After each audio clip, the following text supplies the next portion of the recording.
good day po. Ako po si Nicolo D. Sandaga and ako po ay isang leader sa isang church na GCH GMI Obistondo, and isa na rin po akong nagpaayos ng base sa Agape. Ngunit hindi pa naayos kasi nakulang sa budget. And kung nga po ang isang mapili or ma-bless ni Lord na bigyan ng Agape ng isang gitara, ito yung aking papagamit sa ating Panginoong Diyos. And isa rin po akong nangangarap na matuto mag-gitara at magkaroon ng gitara upang upang magamit para sa kaka-glorify ni Lord. And yun lang po, Ken.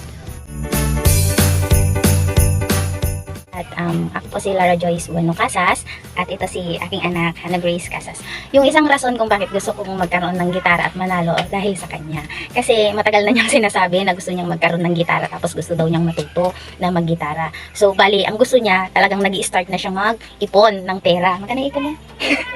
nasa 500 nata yung naipon niyang pera.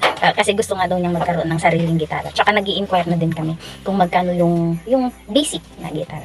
So if ever po na manalo ako ng gitara, so napakalaking blessing ko yun para maging start na magkaroon to ng gitara yung anak ko, lalong-lalo na dahil in the future parang magiging bahagi din siya ng music ministry dun sa church po namin sa Pampano Hope Baptist Church.